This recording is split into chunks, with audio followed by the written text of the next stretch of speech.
Hello, my dear friends. We're in the midst of counting Sefira Omer. Tomorrow we're going to read the mitzvah Sefira Omer in the Torah in Parashas Emor. I want to contrast the worldview of Sefira Omer with the worldview that's reflected in a song that I remember from my childhood. It's a haunting song that my friends used to play it on the radio incessantly when I was a young boy. It was recorded in 1955 by Tennessee Ernie Ford. It's about a coal miner's bleak existence. I'm sure you're familiar with the words. And the opening refrain goes, "You load 16 tons, what do you get? Another day older and deeper in debt." What the song means is that there was a system of debt bondage. The mining company provided accommodations for the miners, and also there was a company store where they were able to buy food, but it wasn't a freebie. They had to pay for the accommodations and the food, and the mining company would charge them more for those accommodations than they did than the salary of the miners. So every day the miners would have to haul 16 tons, back-breaking work to move 16 tons of coal. And what do they get for it? What do you get? Another day older and deeper in debt. So this reflects a certain worldview. And I'll explain to you what this song has to do with Sefira Omer. The Chinuch explains, why do we count Sefira Omer? What's the purpose of that mitzvah? So the famous explanation of the Chinuch, who lived about 800 years ago, is that we're counting the days from Pesach to Shavuos because the goal of Yetzias Mitzrayim, of leaving Egypt, was not simply to be free, but to be able to receive the Torah on Har Sinai. So in anticipation, we count Sefira Omer. So the Chinuch himself asks, if we're counting in anticipation, why do we count down to Sefira Omer? Why do we count up? Why do we count the amount of days that we've experienced between Pesach and Shavuos? We should count down. The first day of the Omer should be 49 days. The next day should be 48 days. Because when you're anticipating something, you don't count the days that are passing. You count the days that are left. In another month, the graduations, the graduates are not counting the days, how many days it was since the beginning of the year, 293. They're counting, there's 22 days left until graduation. So why do we count Sefira Omer? We begin by saying today's the first day and then the second day. So the Chinuch says because it would be overwhelming to think about that there's 49 days left to Kabbalah Torah, so therefore we flip it and we count the days that have passed rather than the days that are still remaining. I want to offer another thought, and that is that in life, when we take a journey, there's two types of journeys. There's some journeys where the journey is a means to an end. You want to get someplace, you have to take a journey. I used to go to Manhattan every day. For 40 years, I traveled on the train. It was a tremendous monotony, unpleasant. It did serve a little bit of a purpose sometimes because I suffered from sleep deprivation, and the second I sat down on the train, I was able to fall asleep, but not always, because sometimes there were people that would sit down next to me, not knowing my system. They would engage me in conversation, and I didn't want to be rude and say, "Hey, I'm going to sleep. Why are you talking to me?" So that spoiled the whole trip for me. I'm not upset at anybody, don't worry. But in those instances, the journey was purely a means to arrive at my destination, and I wasted 3 hours a day on that journey. But on the other hand, if you take a cruise to Alaska, the cruise is part of the experience. The cruise is exciting. The cruise is the destination because not only do you want to be in Alaska, but you want to see the scenery along the way, and you want to be on the boat, and the whole experience of the cruise is important. So there's those two types of journeys. And sometimes the journey is a means, and sometimes the journey is an end in itself. What Sefira Omer reflects is that the period of time going from Pesach to Shavuos, it's a journey, but it's a journey where it's not just that we have to get the time out of the way. It's a period of time of personal growth and refinement. And we count the days up because each day is a step forward. It's a spiritual building block.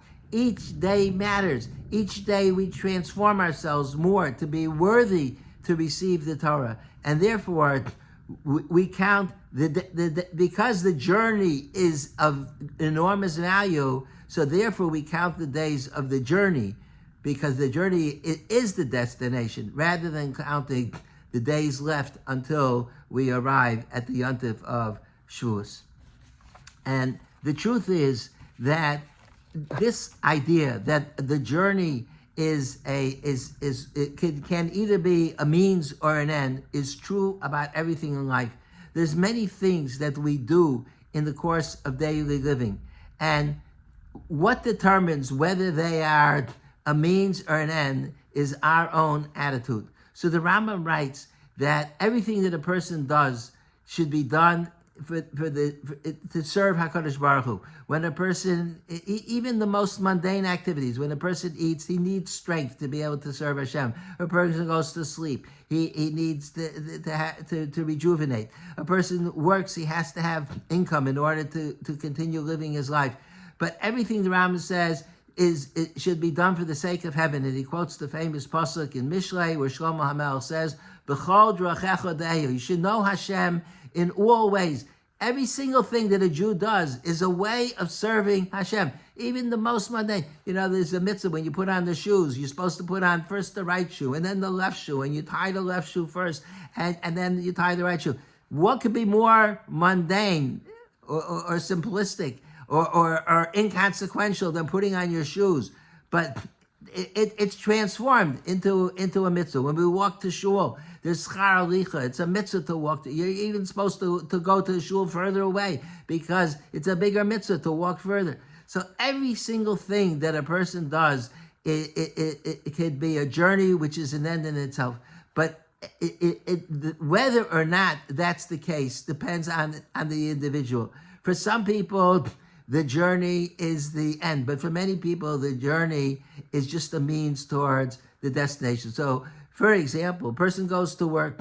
Every single person is involved in providing service. Nobody gets paid for their job unless they're providing a service to other people, whether they're a doctor or a lawyer or a shoemaker or a barber. Is the work that a person's doing, is that a means or an end? It depends on the person's intention. If you do it as a chesed, of course you're allowed to charge. You have to earn a living. But if you're a barber, of course you could charge for your services. You're giving the person a haircut. But if you want the person to look groomed and you want to do the person a favor of giving him the best, or her the best haircut possible, so that's a mitzvah. You're doing a mitzvah of chesed, and then the journey becomes an end in itself.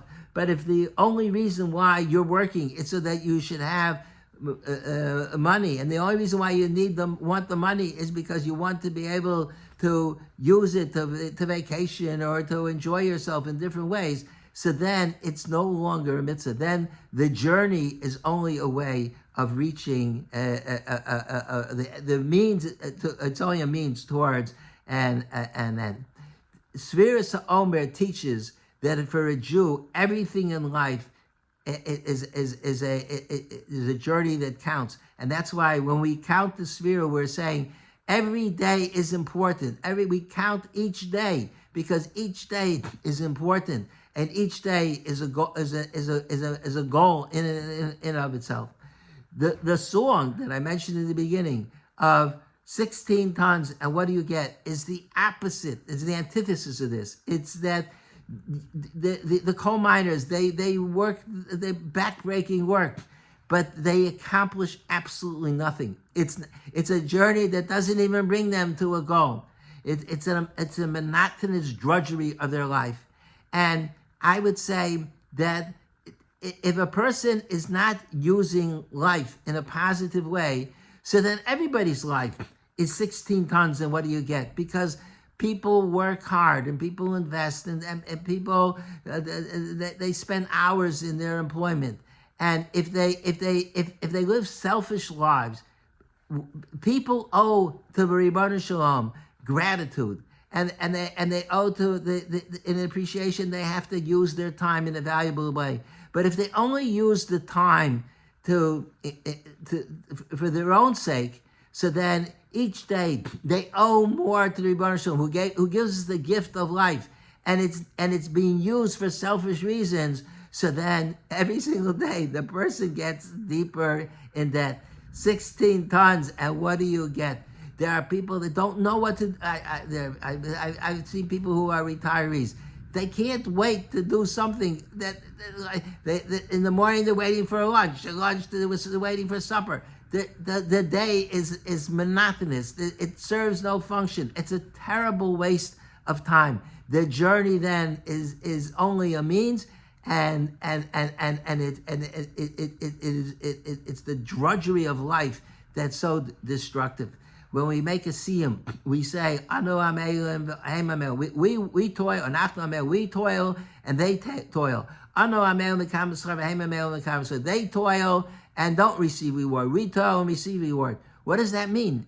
Everybody gets paid for their toil. It means that everybody gets paid for the toil, but the toil itself is not the reward. The reward is the compensation they get. But for a Jew, the amelos itself is the reward, because the amelos as the effort is a way that we grow and we move closer to HaKadosh Baruch Hu, and we have an opportunity to help people and to refine our characters, and therefore we receive the journey itself is something that is rewarded.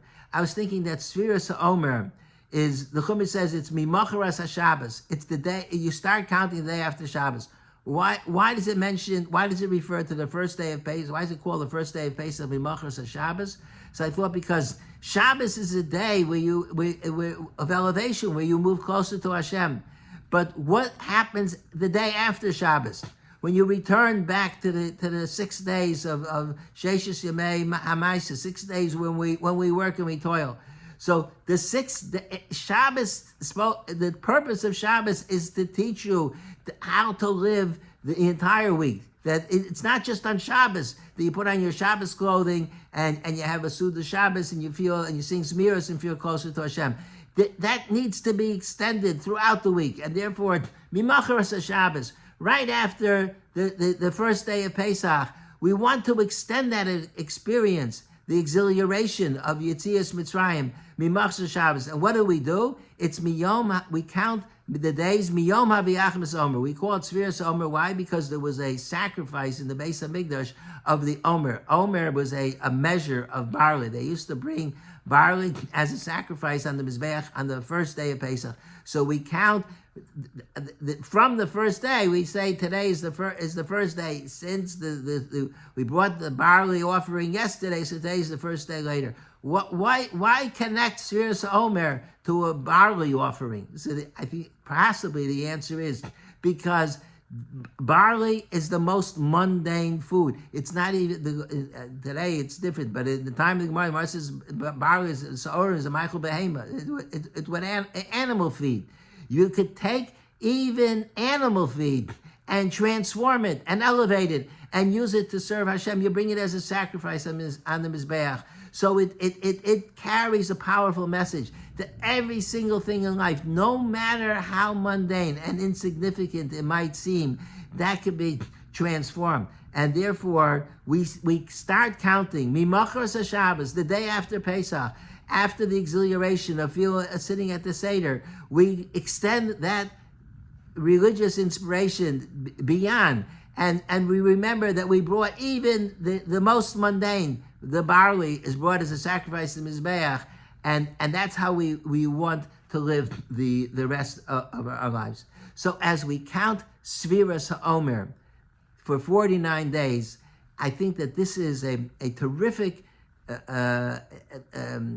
important thought that we should focus on, is to challenge ourselves and to ask, what way am I living am I counting the days of my life like Sefira Omer, which is to say I'm counting up because each day I go to the next level? Or am I counting down? Am I just counting time? Am I falling into the drudgery of the coal miners, 16 tons, and what do you get? Another day older and deeper in death. Hopefully, that's not the way we live our lives. We are so fortunate. God gave us a tremendous gift with the Torah gives meaning and value to life, and we're able to take every single experience in life and transform it into something important. And Sefira Omer teaches that we have to count each day, because each day has enormous value and importance. Thank you for listening, and have a good Shabbos.